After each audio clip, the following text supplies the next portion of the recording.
മെസ്സിയുടെ നേതൃത്വത്തിലുള്ള Argentinian team നവംബറിൽ കേരളത്തിലേക്കില്ല. സ്ഥിരീകരിച്ച് സ്പോൺസർ TS ഹരീഷ വിവരങ്ങളുമായി ചേരുന്നുണ്ട്. ഹരീഷ, ഗുഡ് മോർണിംഗ്. അങ്ങനെ സ്പോൺസർ അക്കാര്യം സ്ഥിരീകരിച്ചിരിക്കുന്നു. മലയാളികൾ കാത്തിരുന്ന ആ അർജന്റീന ടീം, നമ്മുടെ സ്വന്തം മെസ്സി വരില്ല എന്നത് എന്താണ് കാരണമായി പറയുന്നത്? സ്പോൺസർ എന്തൊക്കെയാണ് വിശദീകരിക്കുന്നത്? Good morning Moti.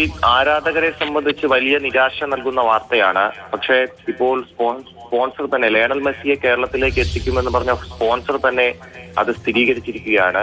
ഇതിന്റെ കാരണമായി സ്പോൺസർ അവകാശപ്പെടുന്നത് ഫിഫ അനുമതി ലഭിക്കുവാനുള്ള കാലതാമസം പരിഗണിച്ചാണ് നവംബർ വിൻഡോയിൽ കളി മാറ്റിവെക്കാൻ AFAയുമായുള്ള ചർച്ചയിൽ ധാരണയായിരിക്കുന്നത് എന്നുള്ള ഒരു ഫേസ്ബുക്ക് പോസ്റ്റിലാണ് സ്പോൺസർ ഇക്കാര്യം അറിയിച്ചിരിക്കുന്നത്. കേരളത്തിൽ ഇനി അർജന്റീന ടീം കളിക്കുന്നത് അടുത്ത വിൻഡോയിലായിരിക്കും. അതിന്റെ പ്രഖ്യാപനം ഉണ്ടാകും എന്നാണ് സ്പോൺസർ ആ അറിയിപ്പിൽ പറഞ്ഞിരിക്കുന്നത്. എന്തായാലും ലയണൽ മെസ്സി വരുമോ അല്ലെങ്കിൽ അർജന്റീൻ ടീം കേരളത്തിൽ പന്ത് തട്ടാൻ എത്തുമോ എന്നുള്ള കാര്യത്തിൽ വലിയൊരു അവ്യക്തത നിലനിന്നിരുന്നു.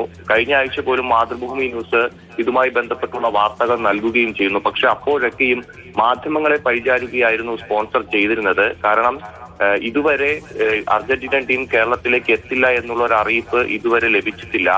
കേരളത്തിൽ നവംബർ 17 തന്നെ കൊച്ചി കലൂർ സ്റ്റേഡിയത്തിൽ അർജന്റീനൻ ടീം ഫുട്ബോൾ കളിക്കാൻ എത്തും. സൗഹൃദ മത്സരം ഓസ്ട്രേലിയയുമായി കളിക്കാൻ എത്തുമെന്നായിരുന്നു ഇതുവരെ അവകാശപ്പെട്ടിരുന്നത്. പക്ഷെ ഇപ്പോൾ സ്പോൺസർ തന്നെ അത് സ്ഥിരീകരിച്ചിരിക്കുന്നു. ഇത് കൂടാതെ അർജന്റീനിയൻ മാധ്യമങ്ങൾ, സ്പോർട്സ് മാധ്യമങ്ങൾ തന്നെ, സ്പോർട്സ് ജേർണലിസ്റ്റുകൾ തന്നെ ഇക്കാര്യം നേരത്തെ തന്നെ അവരുടെയൊക്കെ സോഷ്യൽ മീഡിയ പേജുകളിലൊക്കെ വ്യക്തമാക്കിയിരുന്നു. ഇത് കൂടാതെ ഫുട്ബോൾ ഓസ്ട്രേലിയയും ഇത് സംബന്ധിച്ചുള്ള ചില വിവരങ്ങൾ അവരുടെ ഹരീഷ, വളരെ കൃത്യമായി സ്പോൺസർ അന്ന് നടത്തിയ വാർത്താ സമ്മേളനത്തിൽ പറഞ്ഞിരുന്നു. നൽകിയ തുകയെക്കുറിച്ചൊക്കെ വളരെ ആധികാരികമായി സംസാരിച്ചിരുന്നു.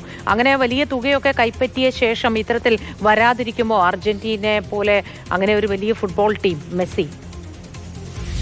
വലിയ തുകയൊക്കെ നൽകിയെന്ന് പറഞ്ഞത് സ്പോൺസറാണ്. അത് വാങ്ങിയെന്ന് അർജന്റീനൻ നിന്ന് ഒരു ഒഫീഷ്യലും പറഞ്ഞതായി നമുക്കറിയില്ല. പക്ഷെ സ്പോൺസറാണ് ഇതെല്ലാം പറഞ്ഞിരുന്നത്.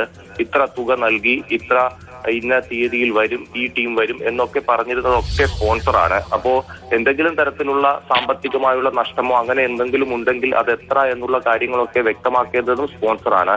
സർക്കാരുമായി ബന്ധപ്പെട്ട് സംസാരിക്കുകയാണെങ്കിൽ അവസാന നിമിഷം വരെയും കായിക വകുപ്പ് പറഞ്ഞിരുന്നത് എല്ലാം ഈ ടീം വരുന്നതും മറ്റുമൊക്കെ സ്പോൺസറാണ് തീരുമാനിക്കുന്നത് എന്നൊക്കെയാണ്. കായിക വകുപ്പിന് അതിൽ വേറെ റോളൊന്നുമില്ല.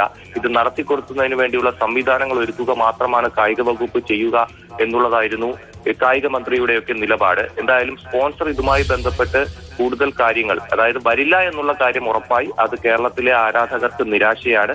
ഇനി എന്തുകൊണ്ട് വരില്ല എന്നുള്ള കാര്യം സോഷ്യൽ മീഡിയയിലൂടെ അദ്ദേഹം അറിയിക്കുന്നുണ്ട്. പക്ഷേ ഇതിൽ എന്താണ് സംഭവിച്ചത് എന്നുള്ള കാര്യം, ഫിഫ അനുമതി ലഭിച്ചില്ല എന്ന് പറയുമ്പോൾ അത് ഗൗരവമുള്ള കാര്യം തന്നെയാണ്. സ്റ്റേഡിയത്തിന് അനുമതി ലഭിച്ചില്ല എന്ന് തന്നെ നമുക്ക് മനസ്സിലാക്കാം.